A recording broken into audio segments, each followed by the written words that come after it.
మీ business ఏదైనా మీ ఊర్లో promotion చేయాలంటే అది సుమన్ టీవీతోనే సాధ్యం. ఇప్పుడే సంప్రదించండి. వాళ్ళ ఫాదర్ చాలా మందికి అప్పులు ఇవ్వడం జరిగింది. వాళ్ళ ఫాదర్ బేసిక్గా ఫైనాన్స్ బిజినెస్ చేస్తుంటారు. రీసెంట్గా ఒక ఇల్లు కట్టుకోవడానికి కూడా తను కొంత అప్పులు చేయడం జరిగింది.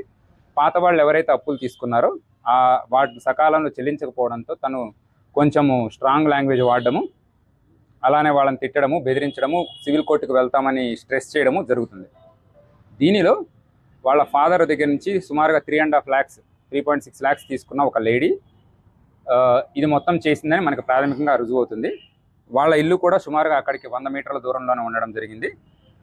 ఆ రోజు జరిగిన మనకి నివేదిక ప్రకారం 7 గంటల నుంచి 7:30 మధ్యలో ఈ ఇద్దరు ఆడుకుంటున్నప్పుడు బుర్కా వేసుకొని ఆ లేడీ వచ్చి ఈ పాపతో మాట్లాడి ఆవిడతో పాటు తీసుకొని మరొక కుర్రాడు, అతను మైనర్ 17 years, ఆ లేడీకి రిలేటివ్ అవుతాడు. సో వరుసకి తమ్ముడు తమ్ముడు అని మాట్లాడతారు. సో ఆ బాబుతో పాటు తీసుకొని వాళ్ళ అమ్మగారి ఇల్లు, అక్కడి నుంచి 1.5 kilometers డిస్టెన్స్ ఉంటుంది, వాళ్ళ అమ్మగారి ఇంటికి తీసుకెళ్ళడం జరిగింది. ఈ కుర్రవాడు బయటే ఉన్నాడు చాలాసేపు. వాళ్ళు లోపల ఆ పాపతో చాలాసేపు మాట్లాడడం, పాపకి ఫుడ్ కూడా పెట్టడం జరిగింది. ఇది జరిగిన తర్వాత ఆవిడకున్న కోపం మొత్తం ఆ పాప మీద చూపించడము, అక్కడే నోరు అరుస్తుందనే ఉద్దేశంతో నోరు ముక్కు నొక్కేసేసి చంపడం జరిగిందనేది కూడా మనకు ప్రాథమికంగా తెలుస్తుంది. ఈ సమయంలోనే ఆ లేడీ ఎవరైతే సరే చేశారో ఆవిడ మీద పాప గీరినట్లు కూడా చిన్న చిన్న ఇంజురీ మార్క్స్, స్క్రాచ్ మార్క్స్ ఆవిడ చేతి మీద కూడా మనకి ఉండడం జరిగింది. అలానే ఎవరైతే ఈ మైనర్ బాలుడు తనతో పాటు ఉన్నాడో తను బయట వెయిట్ చేయడం జరుగుతుంది.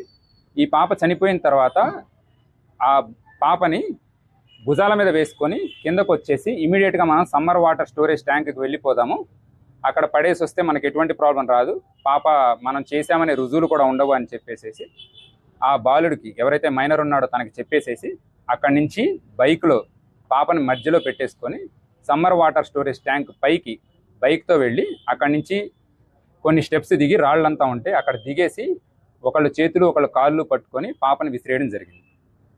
సో దీనికి సంబంధించి మనకి ఎవరైతే ఉన్నారో ఆ లేడీ, వాళ్ళ మదరు అండ్ ఈ బాబు, వీళ్ళ ముగ్గురు మన కస్టడీలో ఉన్నారు. ఇంకా దీని మీద దర్యాప్తు కొనసాగుతూనే ఉంది. ఇందులో ఎవరైతే ఈ మైనర్ ఉన్నాడో తను కంప్లీట్గా కన్ఫెస్ చేయడం జరిగింది. అండ్ దీంతో పాటు దానికి సంబంధించిన వీడియో ఆధారాలు కూడా మేము సేకరించాము. ఇదంతా కూడా కోర్టు ముందు ప్రొడ్యూస్ చేసేసి వీళ్ళకి రిమాండ్ చేసి అలానే దీనిలో శిక్ష కంప్లీట్గా వచ్చేలాగా మేము అన్ని రకాల చర్యలు తీసుకుంటామని ఇందు మూలంగా చెప్పడం జరుగుతుంది. Thank you.